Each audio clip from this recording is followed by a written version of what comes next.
the father of the space age. That's what they call him. You know what he said? I'm not the father of the space age. That's the real father of the space age. Okay, now this guy, who was at Cal Poly Tech, right? This guy, Jack Parsons, was openly a devil worshiper. He developed the fuel that enabled us to penetrate the stratosphere. Satellites could not have come about without this guy. In his diary that he himself wrote, he had a dream. This is 1948. He had a dream where he saw somebody that he calls Belial Dajjal. And he tells him, you are helping me. Okay, I'm not making this up. You think I'm making this up? Wallahi, I'm not making this up. You go look it up yourself. Okay, so where's all this stuff coming from? Seriously, where's it all coming from? We're in the age of the Dajjal, you know. It's just Allahu Alam, when and where and what. But this is it, people. As far as I'm concerned, it's end game. Huh? That's why Allahu Akbar, water and prayer and Qibla, can't take that away from us. So just keep doing, you know. I mean, Khabbab wanted to, you know, he wanted to ask for death, you know. And he was with the Prophet ﷺ. Can you imagine that? Wanting to ask for death and you're living with the Prophet? So what about the age of the Dajjal? People will go by graves saying, would that I was in his place. Laytani makanahu. So we need to prepare as much as we can.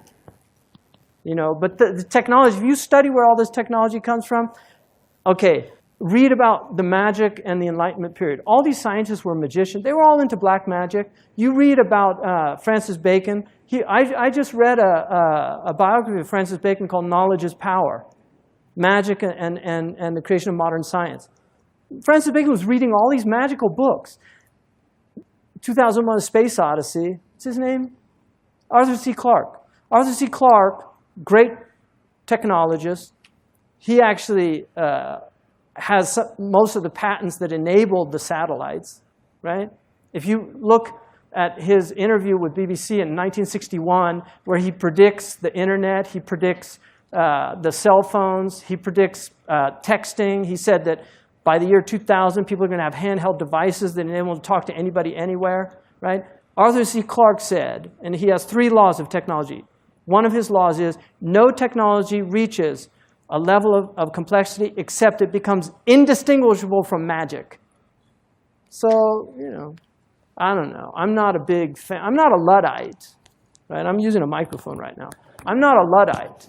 But this whole worshipful attitude towards technology, to me, is really stupid.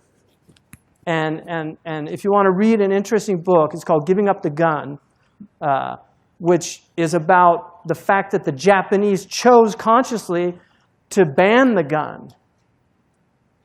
And they did it because of the samurai lobby. Because the samurais thought it was disgusting that a man could spend 30 years becoming a master swordsman and some idiot could pick up a gun and just kill him. They just thought it was just so unaesthetic. And so they outlawed the gun, even though the Japanese were making the best guns in the 16th century on the entire planet. They had solved the problem of the water because they used to go out when it was wet or damp and the powder got damp. They actually had waterproof powder kegs in their guns in the 16th century.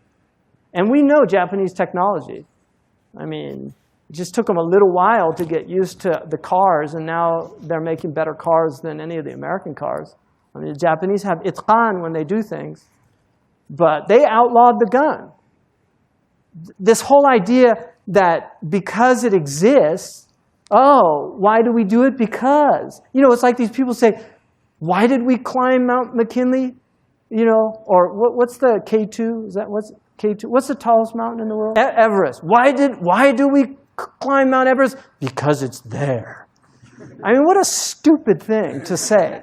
That is so dumb to me. It's like these Sherpas down at the bottom. The only reason they'd ever climb that is because you're paying them. They've been at the bottom of that mountain for centuries. They never thought about climbing. It was like, I'm not going up there. You know, and what do they get up there? You know, they get up there and they can't breathe. First indication you're probably not supposed to be there. But they literally get blown off the mountain by wind. You know how many people have died? That British lady who left her kids in England to go climb Mount Everest. She got blown off. She orphaned her children. SubhanAllah. Well, because, we should do it just because we can. Just do it. These are demonic slogans of this age. Just do it. You know, no limits. I mean, who made that one up? No limits? What do you mean? All you are is limits. You're limited in your space. You're limited in the decibels that you can produce. You're limited in your breathing. You're limited in your intellect. Everything's limits. No limits? What are you talking about? Stupid people. Seriously, just mad people. So there's a lot of magic going on, right?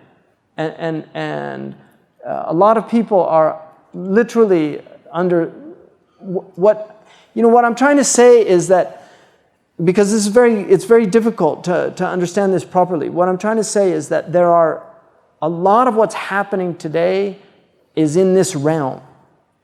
And it's very difficult for people to understand this. But when you study it, what you find is that a lot of the people involved in mass control are actually heavily involved in this science. And that's what you find out when you do the research. Many of the people that are involved in film, many of the people involved in music, many of the people that are involved in newscasting, they know how to manipulate the minds of people.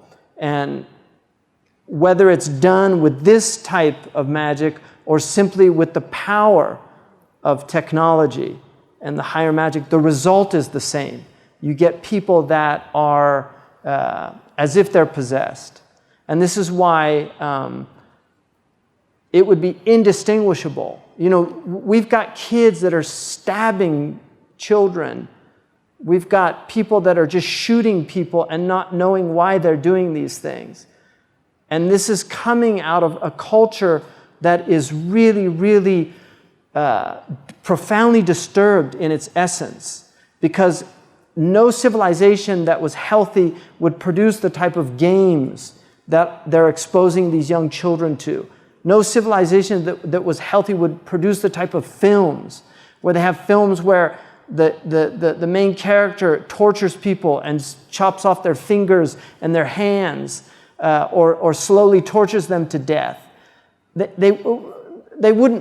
Muslims would have never come up with these type of ideas, because their culture is not a demonic, dark culture. It's become demonic and dark because of a lot of madness that's happened in the Muslim world. I mean, there's a lot of demonic, dark things going on, and these people are really. Dostoevsky called his book about the terrorists the possessed, and in one translation it's called the demons. I don't know the Russian word for it, but he certainly understood that there was something demonic involved in this. So that's, it's difficult for people to deal with this stuff, but when you actually find out about the characters that were involved in producing a lot of this technology, and you read the history of it, you find that they were really involved in a lot of these things, which is very strange. And when you see the result that these things have on people and the effect that they have on them. So, I mean, I don't know, Arthur C. Clarke, who said that advanced technology becomes indistinguishable from magic, was involved in magic. He was involved in numerology. It's very strange that they place these satellites at 22,000 feet, because those are their numbers, 11, 22, 33. They like multiples of 11 and things like this. So I don't know. I mean, we're all trying to work this thing out, aren't we? But these things are real, and jadoo, whatever you want to call it, it's real. And that's why and I'll tell you something just personally. For me, I didn't really give a lot of this credence, because I wasn't raised like this. I was raised, my father was a college professor. I certainly wasn't raised with the idea, like magic was something, I thought magic was pulling rabbits out of hats. and things like that. When I became Muslim and I heard all these things, and I didn't really, whatever, it wasn't really something. But in the last few years, it's become much clearer to me how much this is actually a force working in the world. And it makes much more sense to me now why there are so many hadiths and so many protective du'as against this stuff. أعوذ بكلمات الله التامات من شر ما خلق. This is evil. And also, أعوذ بكلمات الله من همزات الشياطين. The influences of the demons. The Prophet ﷺ said, وَأَنْ يَحْضُرُونَ, or that they should become present. So the demonic realm is real. And there are people, unfortunately, that are actively involved in attempting to bring that realm into this realm. And this is where it gets very strange. So, and they're certainly into numerology. It's a big thing with these people.